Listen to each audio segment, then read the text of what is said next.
fazer parte do sofrimento de Cristo para fazer parte também da sua eternidade, requer o quê? Requer coragem e heroísmo.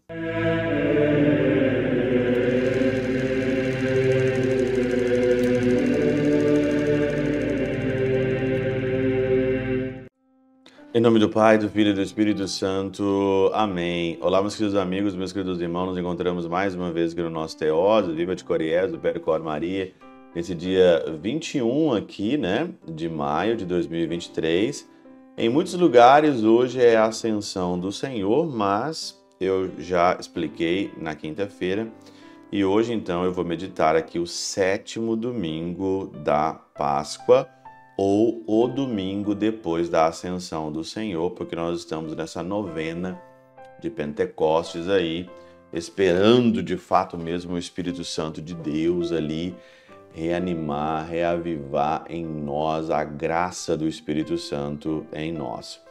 O Evangelho então, né, e é super interessante que antes de eu falar do Evangelho, a primeira leitura aqui é a leitura da novena, né? Primeira leitura, Atos dos Apóstolos, capítulo 1, versículo de 12 a 14, diz que aqui, né? Eu tô pegando aqui o alemão, né? Porque não tem essas leituras aqui no português, mas interessante é que, né, o Senhor, depois que ele sobe aos céus, os apóstolos vão ali, ficam na montanha, ali, no monte, no Jardim ali das Oliveiras, né? Que é Ölberg.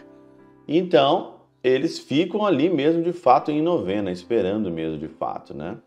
Depois eles descem e ali então vão para o cenáculo esperando de fato o Espírito Santo. Diz aqui que Pedro, João, né, André, Felipe, Bartolomeu, Mateus e também no final tá aqui, ó, Maria, a mãe de Jesus, eles eram aqui fiéis, né, na oração. A primeira leitura desse domingo é novena demais da conta. E é interessante que no Evangelho de João 17, de 1 a 11 hoje, né, e principalmente aqui nos versículos 10 e nos versículo 11, o Senhor diz, no versículo 9, né, o Senhor diz claramente aqui que ele não roga pelo mundo, né? É por eles que eu rogo, e não rogo pelo mundo, mas por aqueles que me deste, porque são teus. Todas as minhas coisas são tuas, e todas as tuas coisas são minhas, e eu sou glorificado neles. Já não estou no mundo, mas eles estão no mundo, e eu vou para ti.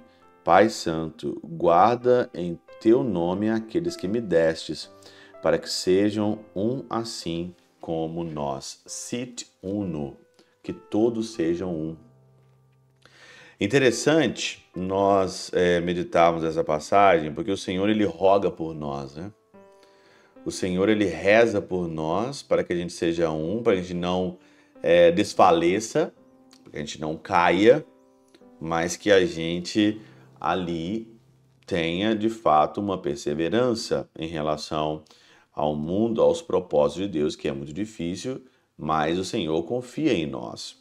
São João Crisóstomo diz o seguinte: como os discípulos, apesar de todas as consolações que ouviam do Senhor, ainda não estivessem convencidos, usava o recurso de falar ao Pai, mostrando-lhe quanto amor tinha por eles.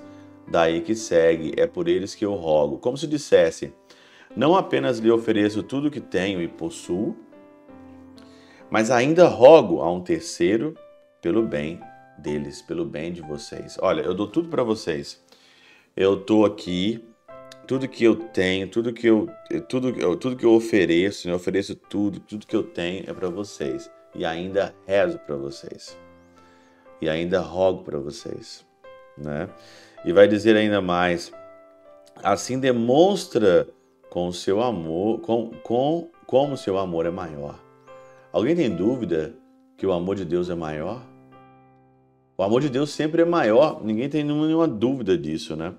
Sobre esse rogar pelo mundo, Santo Agostinho comenta o seguinte: não rogo pelo mundo, por mundo, quer dar a entender aqueles que vivem segundo a concupiscência do mundo, tá?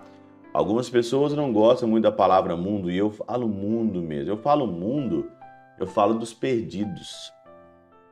Eu falo daqueles que só pensam na concupiscência da carne, do prazer da carne, que vai do egoísmo a todos os prazeres sexuais, a toda falta aí de Deus que existe, né? Quando eu falo mundo, não estou falando de terra, céu, mar, estrela.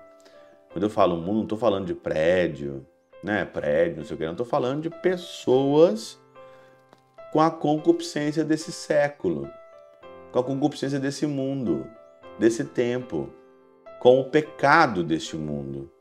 E não foram aquinhoados com a graça de serem escolhidos do meio do mundo. Este é a este quinhão que alude quando acrescenta, mas por aqueles que me destes. Eu não rogo, não estou rogando aqui pelo mundo, pela concupiscência do mundo, né? Para aqueles que estão aí na concupiscência do mundo. Estou falando para a pessoa, aqueles que me destes, para eles ficarem firmes. Com efeito, uma vez que o Pai os deu a eles, disto resultou já não pertencerem ao mundo pelo qual o Senhor não roga. Ademais que o Pai os tenha dado filho, nem por isso perdeu aqueles que deu. Daí que acrescenta, porque são teus. Você se perde porque você quer. Você não é glorificado porque você quer. Porque todos nós aqui, a segunda leitura da missa de hoje, né? De 1 Pedro, capítulo 4, versículo de 13 a 16, o versículo 13 diz mais ainda, alegrai-vos, porque nós fazemos parte do sofrimento de Cristo. E se fizermos parte do sofrimento de Cristo, com Ele também nós faremos parte do seu júbilo. Só que muita gente não quer fazer parte do sofrimento de Cristo neste mundo. Muita gente quer fazer parte com os prazeres, com a concupiscência, com a vida fácil, com a vida de pecado. Infelizmente isso. Então se converta. Se converta para você fazer parte do sofrimento de Cristo, para você fazer parte da eternidade. Se converta. O Senhor vai rogar por você. Coragem, força, requer um jeito heróico de viver. Sofrimento, fazer parte do sofrimento de Cristo para fazer parte também da sua eternidade. Requer o quê? Requer coragem e heroísmo. Pela intercessão de São Chabel de Mangluf, São Padre Pio de Peltrautina, Santa Teresinha do Menino Jesus e o Doce Coração de Maria, Deus Todo-Poderoso vos abençoe, Pai, Filho e Espírito Santo, seja sobre vós e convosco permaneça para sempre. Amém.